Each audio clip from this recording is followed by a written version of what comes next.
네, 안녕하세요. 법무법인 해안의 명광재 변호사입니다.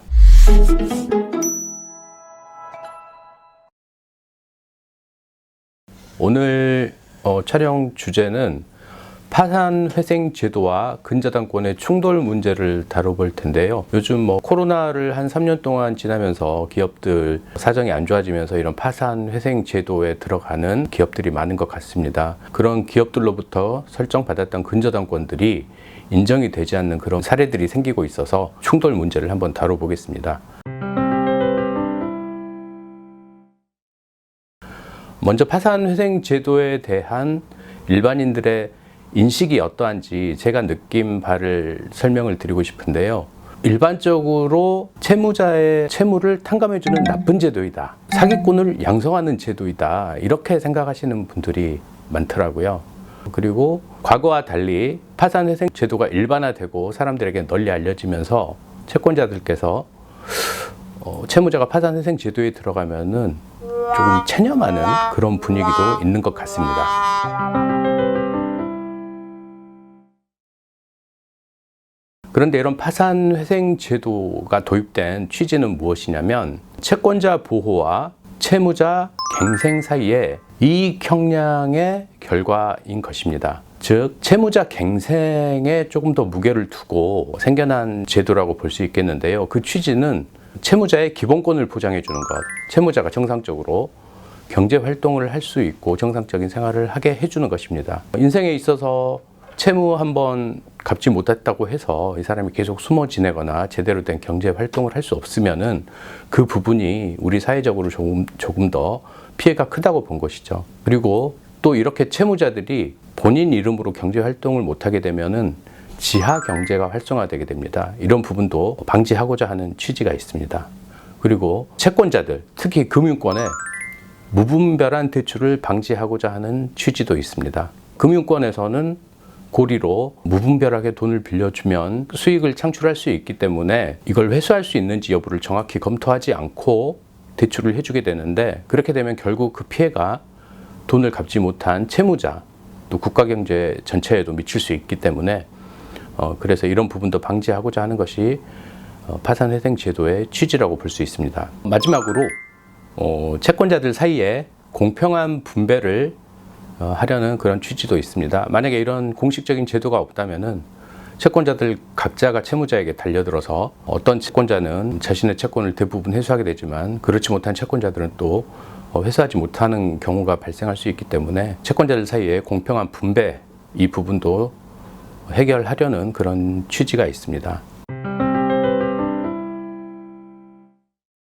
제가 방금 말씀드린 이 채권자들 사이의 공평한 분배 문제와 관련해서 오늘 이제 핵심 주제인 파산회생 제도에서 부인권과 근저당권의 충돌 문제에 대해서 말씀드리겠습니다. 우선 부인권이란 것은 설명을 드리면 채무자가 편파변제하는 등 채권자들 사이에 공평한 분배를 저해하는 법률 행위를 취소시키는 그런 권리를 얘기를 합니다. 제가 사례를 들어서 설명을 드리고 싶은데요. A라는 채무자 회사가 채권자 B에게 기존 상거래 채권에 대해서 근저당권을 설정해주고 3개월 후에 회생 절차에 돌입을 한 것입니다. 그 사례에서 회생법원의 관리위원은 해당 근저당권 설정 행위가 부인권 행사의 대상이라고 보아서 부인권 행사를 채무자 회사에게 지시하게 된 사례입니다. 저에게 찾아온 의뢰인은 채권자였는데요. 그 당시 채권자는 왜 나의 근저당권이 취소가 돼야 되느냐, 이제 이런 불만을 가지고 왔습니다. 그런데 이 채권자분이 과거에 이런 파산회생 제도를 몇 번 경험했던 터라 이런 부분에 있어서 법원이 어떤 결정을 하고 부인권이 행사가 되면은 돈을 받기 힘들더라, 이런 인식을 가지고 계시더라고요. 그래서 지푸라기라도 짚는 심정으로 왔는데 거의 포기하다시피 한 상태였습니다.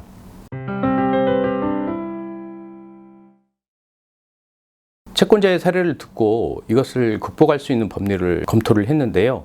이런 부인권을 극복할 수 있는 법리는 일반적으로 사회행위 취소소송에서의 법리와 비슷합니다. 즉 그 사해 행위로 인정이 되지 않기 위해서는 해당 행위로 근저당권 설정 행위가 채무자의 무자력을 초래를 했는지 여부, 또 다른 일반 채권자들을 사해하려는 의사가 있었는지 여부, 이 부분을 검토를 해서 부인권을 무력화시켜야 되는데, 일반적으로 사해행위 취소는 무자력 초래를 했는지 여부가 크게 다투어지지만 파산회생 같은 경우에는 무자력 상태에 돌입했기 때문에 파산회생 제도를 이용하는 것이어서 그 부분은 부인권을 행사하는 데 있어서 별로 중요한 포인트가 되지 않습니다. 따라서 파산회생 제도에서 부인권이 행사가 됐을 때 사해 의사가 없었다, 근저당권 설정 행위는 사해 의사가 있었던 것이 아니다, 이런 부분에 집중해서 항변할 필요가 있었습니다. 제가 말씀드리는 사례의 경우에는 채무자 회사가 사업 계속을 위해서 채권자에 대해 담보권 설정을 해준 경우인데요. 그 담보권 설정이 채무자 회사의 사업 계속을 위해서는 굉장히 필수적인 상황이었습니다. 그래서 이렇게 방금 말씀드린 것처럼 근저당권 설정이 사업 계속을 위한 목적이 있었고, 또 그 근저당권 설정이 반드시 필수적이어야만 했던 상황, 이 두 가지 요건이 충족이 된다면은 우리 대법원 판례가 사해 의사가 없었던 것으로 그렇게 보고 있기 때문에 그 부분에 대해서 사실관계를 조사를 하고 항변을 했었습니다. 결론적으로 채무자가 파산 회생을 신청했을 때 본인이 가지고 있는 근저당권이 있다면은 지레 포기할 필요는 없다는 것입니다. 권리를 구제받기 어려운 상황으로 인식되더라도 전문가의 도움을 받으면은 일반인들이 찾기 어려운 법리를 통해서 의외의 성과를 거둘 수 있게 된다는 점 깊이 새겨보시고, 혹시 그러한 상황에 있다면은 전문가를 통한 상담을 받아보시기를 권유드립니다.